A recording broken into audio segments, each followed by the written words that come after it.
नमस्कार, मी दीपांजली. आज आपण रव्यापासून उत्तप्पा बनवणार आहे. हा डाळ तांदूळासारखाच बनतो मस्तपैकी. याला आपण आता हा एक वाटी मी या वाटीने रवा घेतलेला आहे. आता मी त्याला भिजत टाकते. भिजत टाकल्यानंतर मग अर्धा तास राहू देते साईडने ठेवून झाकून.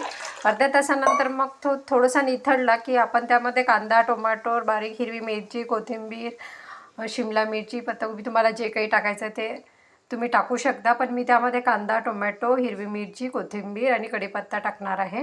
आता आपण याला सर्वप्रथम अर्धा तास भिजू देऊ. अशा प्रकारे आपल्याला रवा भिजून हा अर्धा तास झालेला आहे. आता मी त्याच्यातलं पाणी काढून टाकते. पण तुम्हाला दिसते पाणी त्याच्यावर तरंगत आहे आणि रवा खाली तळाशी जमा झालेला आहे. आता मी हे पाणी निथळून देते. हे पहा, अशा प्रकारे आपलं पाणी निघालेलं आहे. आता आपण यामध्ये कांदा, टोमॅटो, त्यासाठी मी घेतलेलं आहे टोमॅटो, लाल मिरची आणि कढीपत्ता, कोथिंबीर आणि बारीक चिरलेला कांदा. आता आपण हे सगळं यामध्ये टाकून देऊया. सगळं मिश्रण टाकून देऊ पूर्ण. तुम्हाला यामध्ये गाजर वगैरे शिमला मिरची, गाजर टाकायचे असले तर टाकू शकता. मला पाहिजे नाही म्हणून मी टाकलेले नाही आहे. अशा प्रकारे आपण हे सगळं टाकून देऊ. चवेपुरतं थोडं मीठ टाकू. थोडं 1 चम्मच घेतलेलं आहे. आता त्याला चांगलं निथळून घेऊ. हलवून अशा प्रकारे मिक्स करून घेऊया.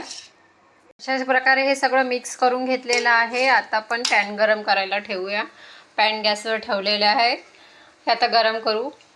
वाफ गरम झाला की नाही झालं आहे हे पाहण्यासाठी असे हात जर ठेवला तर वाफ येते हातावर.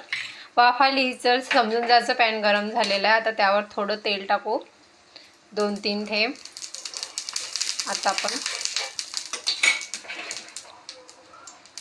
2-3 थेंब तेल टाकल्यानंतर आपण आता त्याच्यावर हे उत्तप्प्याचं सारण टाकूया. तर अशा प्रकारे हे पहा तुम्ही.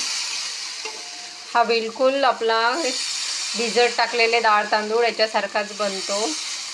पण ते आधीच आपल्याला वेळेवर करता येत नाही. आधीच सगळं करून ठेवावं लागते. वेळेवर जर करायचा असला तर आपण असा बनवू शकतो. 5 ते 10 मिनटात होऊन जाते. काही वेळ लागत नाही.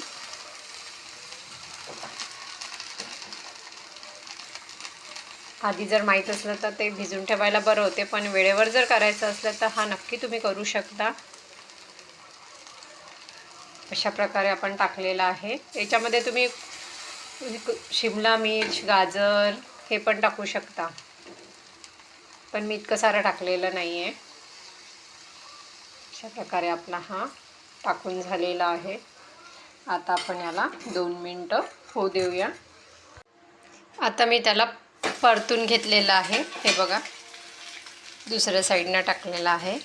एक साईड आपला छान खरपूस असा झालेला आहे. आता याला आपण पुन्हा 5 मिनटं होऊ देऊ.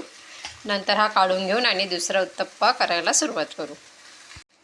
अशा प्रकारे आपला एक साईड झालेला आहे. आता आपण त्याला पलटून घेऊया. दाखवते मी तुम्हाला. एक साईड छानपैकी झालेला आहे. आता मी त्याला परतून घेते. हे बघा,